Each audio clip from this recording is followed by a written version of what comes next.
that would ever not spread. Basically. Good afternoon, everyone.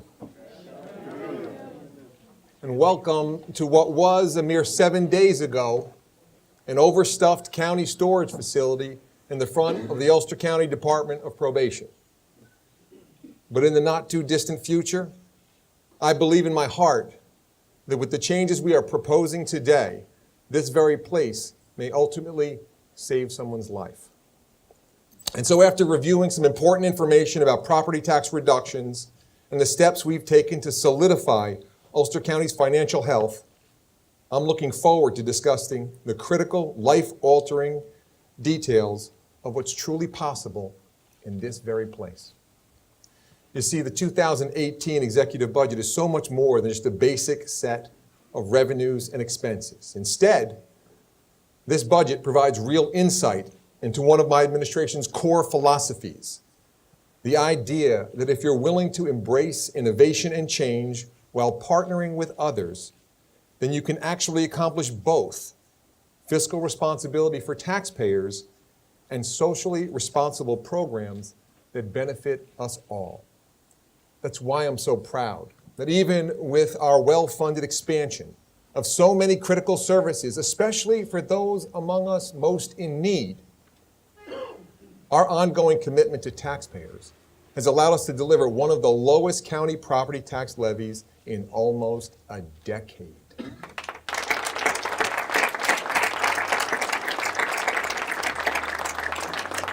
Now that means that even with improved access to services, we've lowered county property taxes in 2013, 14, 15, 16, 17, and now 2018 too. An unprecedented 6 years in a row of tax savings for real Ulster County families. And to put that into context, from 2010 to 2017, Ulster County is the only county in this entire region where the property tax levy is actually lower today than it was all the way back in 2010. So whether it's tens of millions of dollars towards children's services, SUNY Ulster, or substance abuse prevention and treatment, or safer roads and bridges, and help for our veterans and help for our seniors too, or comprehensive economic development that's helped slash unemployment in our county literally in half, we're constantly focused on investing in a much brighter future for everyone while protecting taxpayers from Saugerties to Marlborough and from Kingston to Shandaken. And as we do, it's important to note that we've been able to do it all while simultaneously providing over $32 million in safety net relief to our 20 towns and the great city of Kingston in just the last 5 years, all to help our partners in government balance budgets, hold down taxes, and still invest in the future themselves. But accomplishing this hasn't been easy. You see, we still face some very serious challenges, like employee health care costs, especially with the uncertainty and never-ending repeal and replace efforts that seem to emanate from our nation's capital almost every day. Plus, there are more looming potential federal budget cuts to key areas, like the Office of Employment and Training, the Office for the Aging, and transportation cuts that could directly affect our countywide system of buses. In addition, there are other areas within the budget that are either uncertain or highly volatile. For example, things like casino revenue. As a neighboring county, Ulster County is scheduled to receive a percentage of revenue, but our budget projections have been complicated by the fact that other counties in similar situations are currently receiving significantly less than New York State had originally expected. Add to that the budget pressure associated with properly funding well-earned future labor contracts for our roughly 1,300 amazing county employees, and most notably, our largest annual revenue sales tax at $117 million that unfortunately is also our most volatile. All of this combines to place significant upward pressure on the upcoming 2018 Ulster County budget. But you see, this kind of pressure is precisely why I'm so proud of my entire team.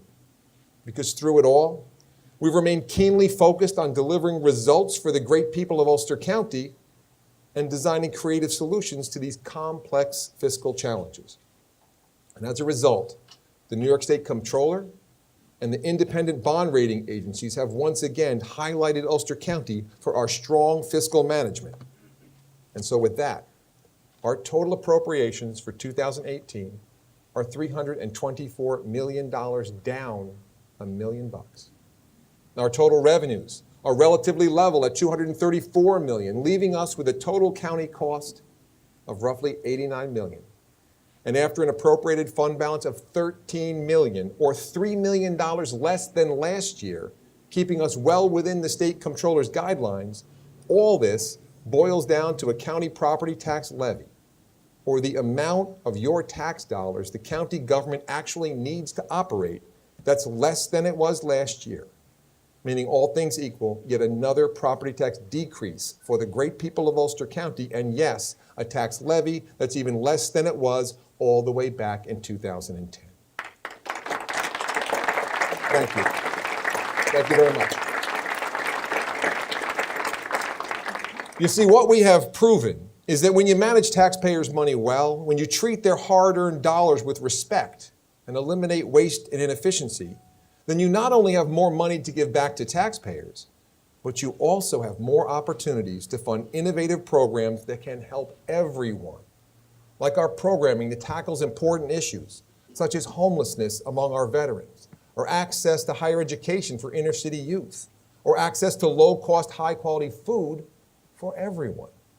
You see, if you're careful with taxpayers' money, you can actually create the resources needed to fund valuable programs that would otherwise be deemed unaffordable.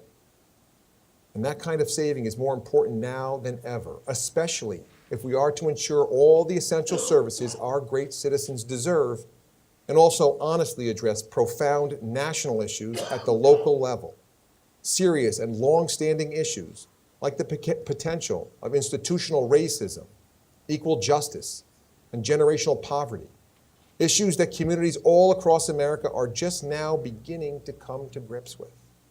And as always, I am committed to tackling difficult issues head-on and examining the potential for inequities. So this budget will begin by taking an unprecedented step of establishing an entirely new division within the Ulster County Department of Probation and providing a new facility to house it. It will be called the Restorative Justice and Community Empowerment Center.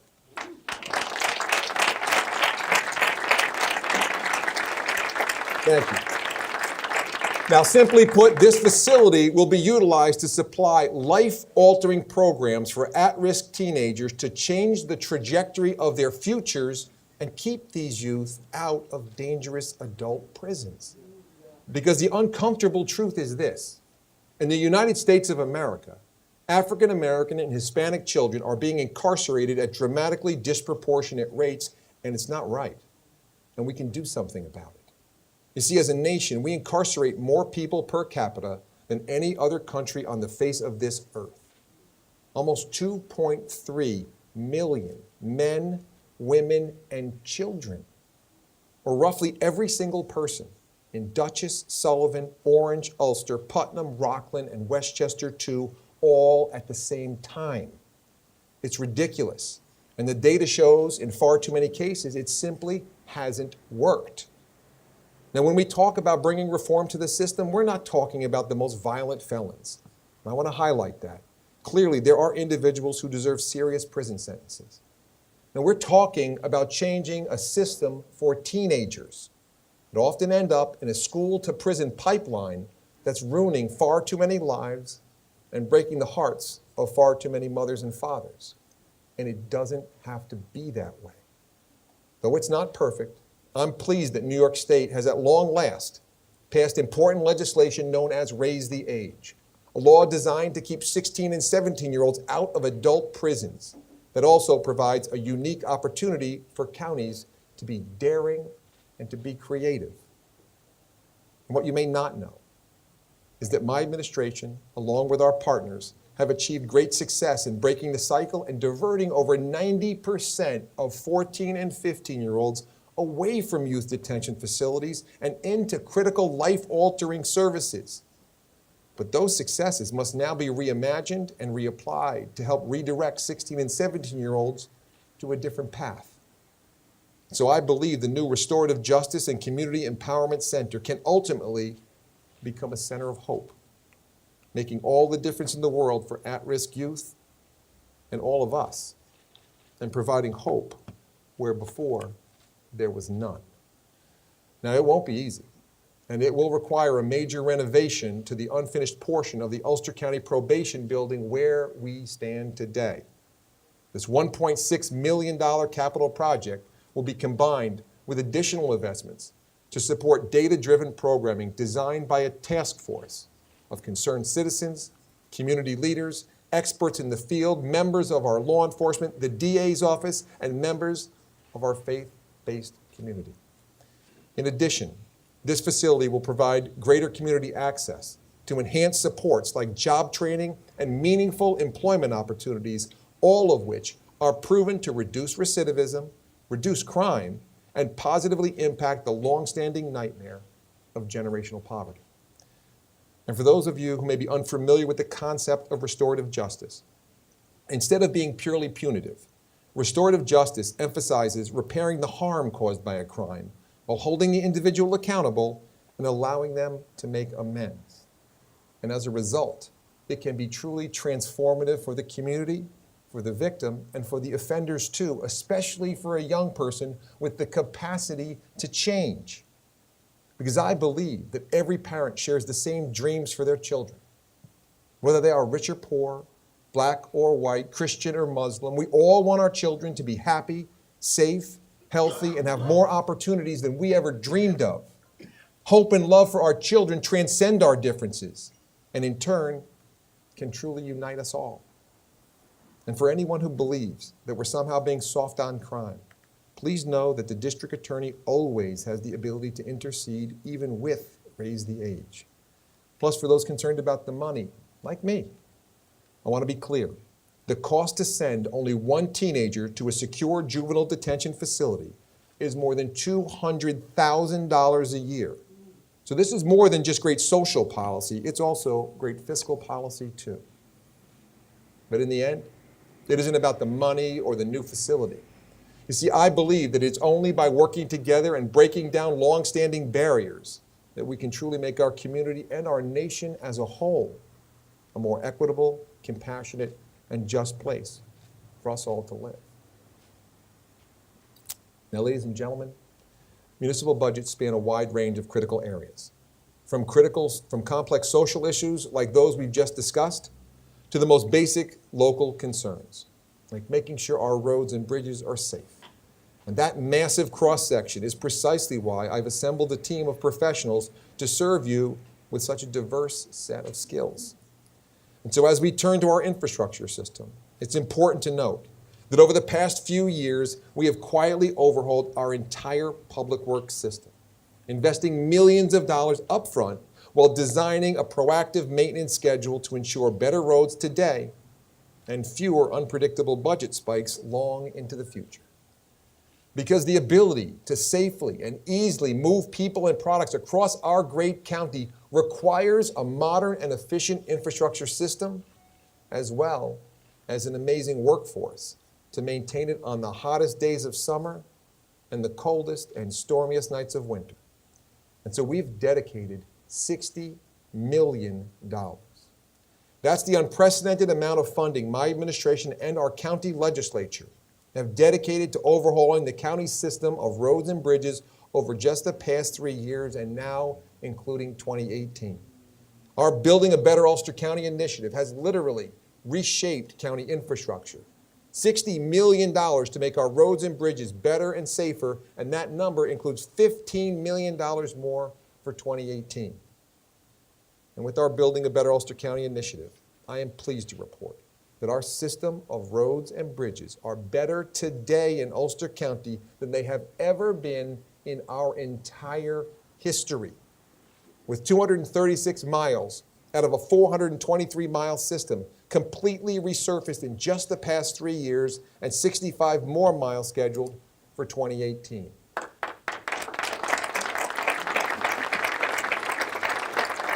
Thank you. Yes, there's wider shoulders to help cyclists, joggers, and walkers alike, and an added county focus on school safety to better protect our children. Plus, we've created a unique bridge replacement program that includes valuable community input and engineering to better handle hurricanes, floods, and almost anything Mother Nature can throw at them, while still respecting the historic nature of some of these grand old structures. And last but not least, we've included $2.1 million in a multi-year capital project to replace rusted, damaged, and dangerously hard-to-read county road signage, some of which are decades old, with new, highly visible ones that utilize the best of modern technology, greatly improving what is referred to as retroreflectivity, all to reduce accidents, to better protect our children, and to further increase safety for everyone. And the fact is, public safety comes in many forms, some more obvious than others. Like when we invest in initiatives that protect our environment and address large global concerns such as climate change. For some, these actions may seem disconnected from their everyday lives. But the fact is, protecting our environment is more than just the right thing to do. It can have immediate and profound impacts on the health of both ourselves and our families. Like in Flint, Michigan, when the government wasn't hyper-vigilant about protecting drinking water. State and local officials let lead contamination poison their very own residents. Or Hoosick Falls in upstate New York, where a Teflon manufacturer contaminated local wells and left many residents with dangerous toxic chemicals in their blood. And closer to home, in the city of Newburgh, where PFOA, a cancer-causing chemical, was allowed to leach from a military base into one of the main drinking water supplies of this nearby local community. With these as the backdrop, the question is, as a statewide leader in environmental actions, how do we here in Ulster County better ensure clean and healthy drinking water for all our residents? Yes.